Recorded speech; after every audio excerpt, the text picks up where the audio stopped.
peut-être plus une conséquence que les entrepreneurs qui ont des finalités un peu plus élevées, qui arrivent à les faire partager à leurs collaborateurs, à leurs fournisseurs, font peut-être encore plus de profit. Il ne s'agit pas forcément de combattre le profit, mais si on voit cette loi comme une opportunité de réfléchir à ces finalités en plus du profit, et non pas aller à l'encontre du profit, comme on le fait trop souvent en France là-dessus. Je crois que nous sommes tous les trois d'accord, c'était très clair. Est-ce qu'il n'y a pas une opportunité là-dedans? Oui, alors sur la remarque que vous faites, je pense que André avait été très clair. Le chef d'entreprise, s'il réussit à mobiliser ses hommes, à faire en sorte que, quand je dis ces hommes, c'est au sens neutre, l'entreprise mobilise son personnel, mais quand il le fait de telle sorte que son personnel soit heureux, content de venir dans l'entreprise et que l'organisation favorise l'innovation, eh bien, il sert le bonheur de son personnel tout en améliorant la rentabilité de l'entreprise. Même chose s'il crée des liens avec ses fournisseurs, même chose s'il crée des liens avec ses clients. Et effectivement, si le chef d'entreprise veut vivre dans un univers de partage et de bonheur, je pense que c'est par la façon dont il se conduit lui-même, donc c'est sa propre conduite qui donne le là sur la moralité et sur l'exemplarité de l'entreprise.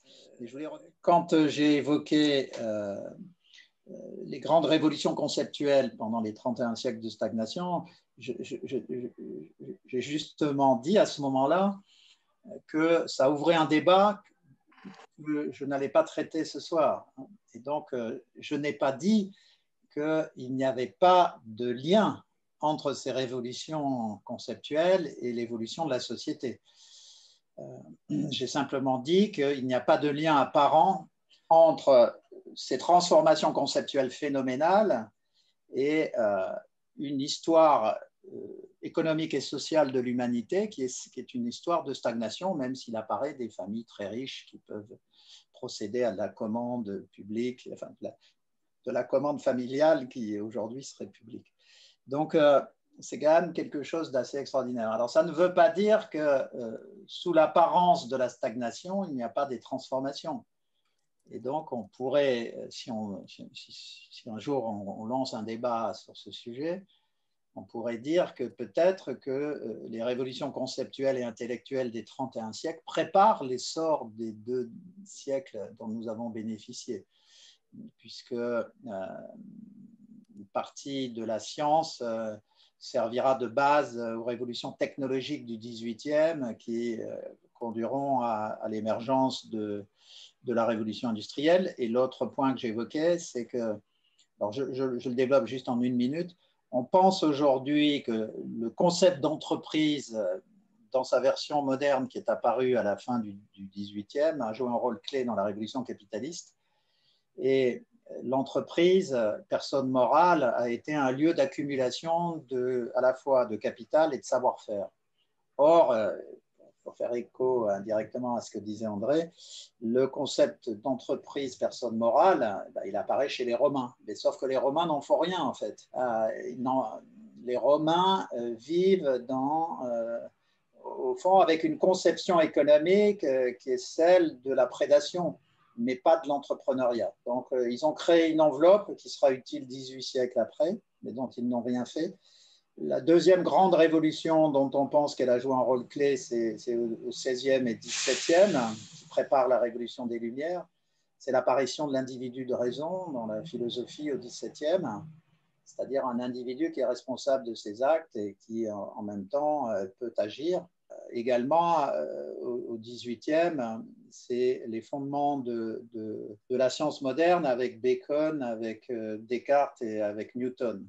Et à un moment donné, la combinaison de ces ingrédients a conduit à travers l'entreprise comme enveloppe d'accumulation de capital et de compétences au démarrage de de la révolution industrielle. Ce qui explique d'ailleurs l'importance de l'état de droit.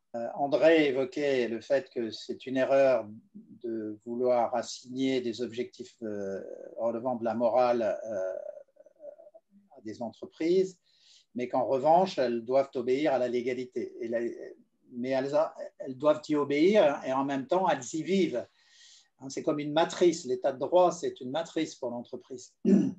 Et je termine en faisant part d'une observation que tout le monde peut faire en se rendant en Afrique.